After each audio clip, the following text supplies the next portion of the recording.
Greetings Warhammer fans and welcome to another little magnetization tutorial. This time it's Ork Nob or boss. As you can see, I've already drilled the holes here, and yes, the body is hollow. So I've got his arms here already prepared as well. Chopper and slugger. I don't have a power claw here, but that would be the exchangeable weapon for this side. And why am I magnetizing his slugger? Doesn't really make sense, because this is not a boss, this is not a knob from the boss mob which can take combi weapons. This is going to be the knob for my hard boys. So you probably can see I armored him up as good as possible. And from the options in the codex, it doesn't make sense to magnetize the weapon, because you can't exchange his shooting weapon. However, I magnetize his arm for a reason I call keeping your miniatures ready for the future. You never know what's going to happen in future codices. You don't know which war gear will be removed, you don't know which new items will be added. So in future editions you might have the option to get another shooting weapon. You might, knobs from regular boy mobs might have the option to get combi weapons, which I don't right now. So I say it doesn't hurt to go the extra step and put a magnet in here and prevent yourself from having to buy additional stuff in the future. If then something new comes out this way, I basically only need to buy a few bits if a new weapon will be added, and can easily magnetize that on here instead of having to buy a whole new figure or a whole new set, whatever. So that's the reason why I'm magnetizing this arm as well. So the Ork Nob is pretty easy to magnetize. As you can see here, he's got a big surface here on his shoulders. It's easy to put a magnet in there. Same with the arms. They're not. You've got a lot of plastic here to put your magnet in. Before you decide where to drill the hole, just drive it and check pretty much in the middle. You can see here, put it in the middle of this circle here, and that his body is hollow is a drawback in that case, because we have a magnet here. You need to make sure not to drill the hole too wide, because otherwise the two magnets on each side might actually pull onto each other, and you know, one magnet might be pulled into the body. Or if you decide to put them with their polarity outwards, that they might push each other out. So make sure that the magnet barely fits in there. Don't make him fall down there. You could, if you assemble these models and want to magnetize them, I would advise to drill these holes and put the magnets in, etc. before you put on the head and the front part of the body, because that way you have easy access to the inside and can, if needed, put some green stuff or modeling putty from the inside to keep the magnets in place. But if you check here, I didn't drill the holes too deep. It fits in barely, but I can't really push it through. Same with the other side. So it's all good here. And as for his arms, that arm here, you can't probably see that, but crappy camera.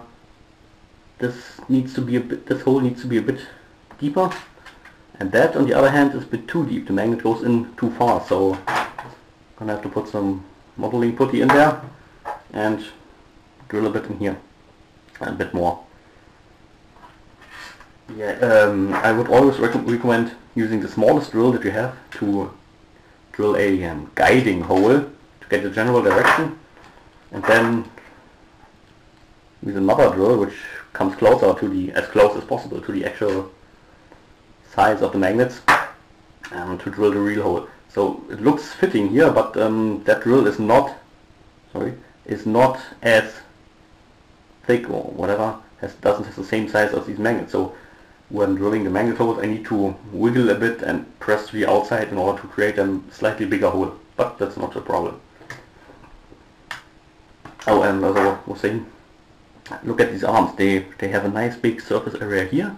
However, they're not really thick here in the part where you set the magnet. So when drilling the hole in here, I would suggest putting a finger behind it, which for safety reasons you normally shouldn't do, because you might drill into your finger, but that way you feel when you're coming too close. I don't know if you can see that tiny little white spot here, probably not, but yeah, you can see it here.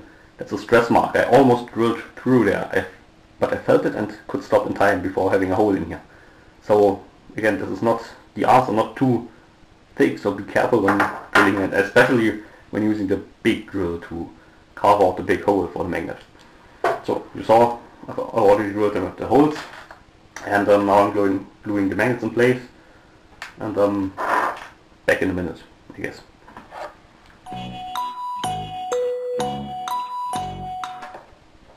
So yeah, I'm back. Put the magnets in.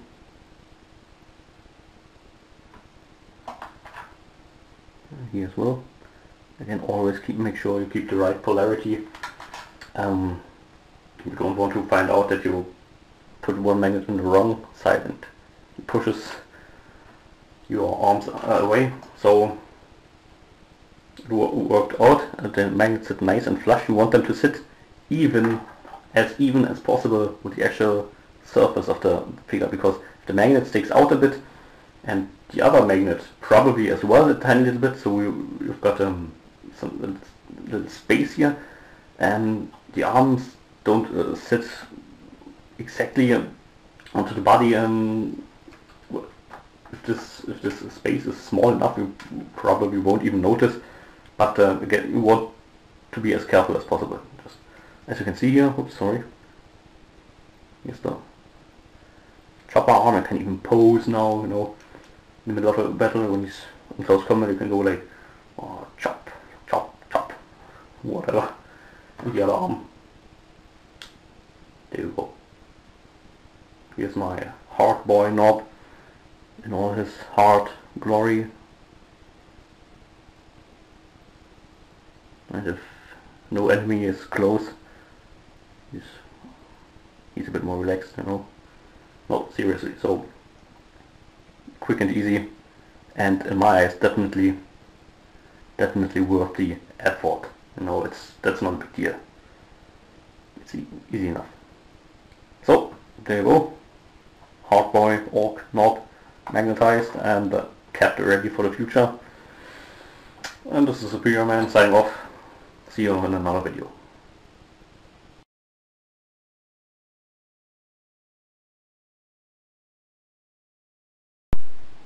I don't know why, but my left arm feels much thinner than it used to be. But by the Emperor, what happened to my left arm? It's mutated.